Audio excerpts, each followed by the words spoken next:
श्री गणपती बाप्पाचं 10 दिवसांनी विसर्जन का करतात याची एक छोटीशी कथा मी तुम्हाला सांगू इच्छितो।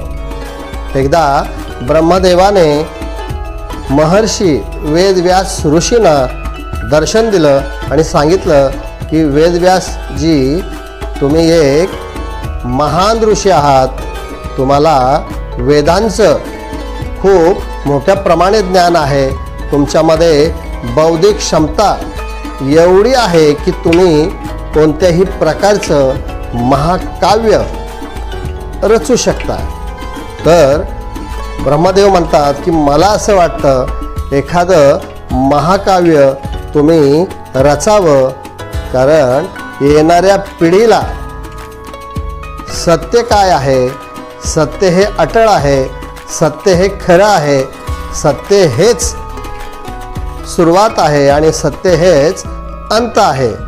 त्यामध्ये राजकीय, युद्ध आणि नात्यांमधला संघर्ष आणि लालच याचं दर्शन आपण या काव्यातून व्यक्त करावं, जेणेकरून येणाऱ्या युगामध्ये या काव्याचा उपयोग होईल।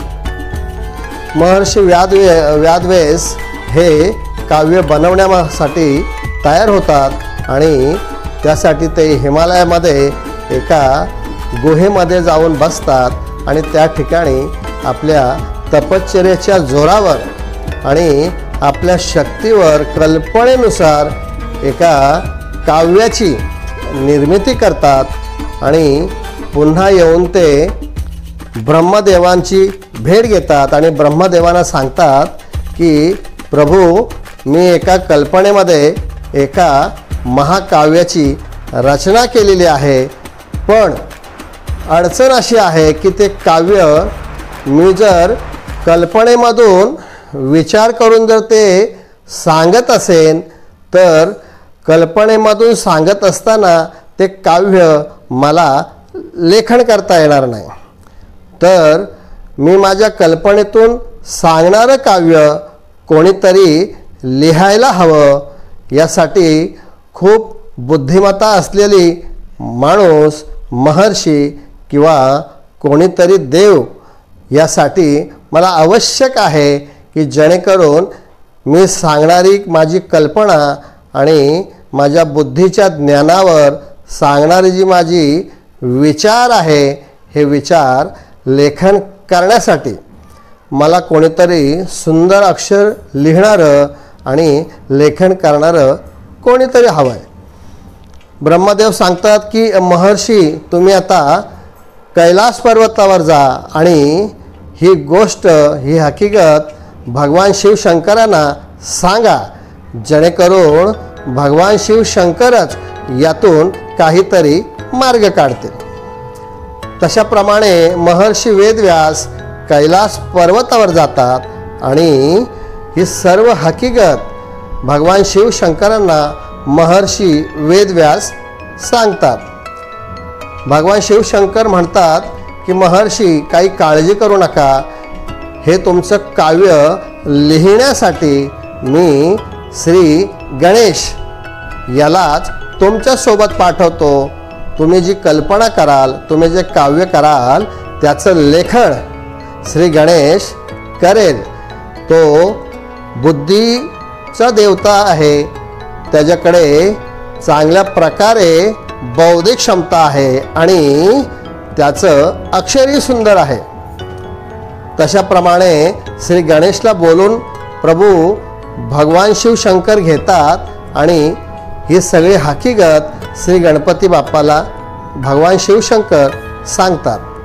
तशाप्रमाणे श्री गणेशी त्या लेखनासाठी तयार होतात आणि तेथून पुढे महर्षी वेदव्यास आणि श्री गणेश गणपती बाप्पा हे महर्षींच्या आश्रमामध्ये पोचतात आणि तशाप्रमाणे महाकाव्य लिहिण्यासाठी गणपती भगवान श्री गणेश प्रभू हे आपलं आसनावर बसतात आणि महर्षी वेदव्यास गणपती भगवानला काही गोष्टी सांगतात, काही अटी सांगतात. ते गणपती भगवान ऐकून घेतात. तर अट काय होती की मी ध्यानामध्ये जाईन, मी माझे डोळे मिटून घेईन आणि माझ्या मुखातून निघणारे जे काव्य आहे त्या काव्याचं लेखन श्री गणेश तुला करायचं आहे. आणि नुसतं करायचं नाही, त्याच्यावर विचारही तू करायचा आहे आणि विचार केल्यानंतर त्या काव्याचं लेखन तू करायचं आहे. अशा प्रकारची अट महर्षी वेदव्यास यांनी श्री गणेशाला घातली. आणि ठरल्याप्रमाणे वेदव्यास आपल्या कल्पनेशक्तीने काव्य सांगायला सुरुवात करतात. श्री गणपती बाप्पा या काव्याचं लेखन करत बसतात आणि लेखन करता करता दिवस रात्र हे लेखन चालू होतं. अगदी बरोबर 10व्या दिवशी महर्षी वेदव्यास यांनी आपले डोळे उघडले आणि श्री गणपती भगवानांकडे श्री गणेशकडे पाहिलं तर सतत 10 दिवस जे लेखन केलं होतं दिवस रात्र, त्याच्यामुळे श्री गणपती भगवानच्या अंगावर पूर्णपणे ताप चढला होता. त्यांचं शरीर पूर्णपणे लाल झालं होतं. त्यांच्या अंगामध्ये शरीरामध्ये मोठ्या प्रमाणामध्ये तापमान वाढलं होतं. हे पाहून महर्षींना वाईट वाटलं. महर्षी वेदव्यास ऋषींनी त्यांना जवळ असलेल्या पाण्याच्या कुंडाजवळ घेऊन गेले आणि श्री महर्षींनी गणपती भगवानांना श्री गणेशांना त्या पाण्याच्या कुंडामध्ये थोडा वेळ आतमध्ये पाण्याच्या आतमध्ये बसून ठेवलं. आणि काही वेळाने गणपती भगवानांना त्यांनी श्री गणेशाला पाण्यातून बाहेर काढलं.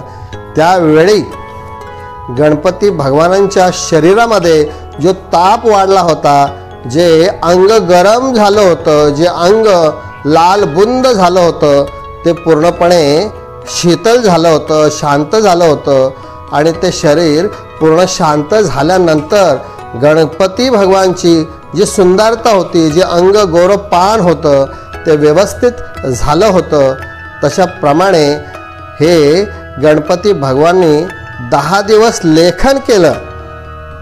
सतत दिवस रात्र म्हणून आपल्याकडे ती परंपरा आणि रूढ चालू झाली की गणपती आपल्या घरी बसवल्यानंतर गणपती भगवानांची, गणपती बाप्पाची स्थापना आपल्या घरी आपण करतो आणि त्यामुळे आपण गणपती भगवानांचं 10 दिवसांनी विसर्जन करतो.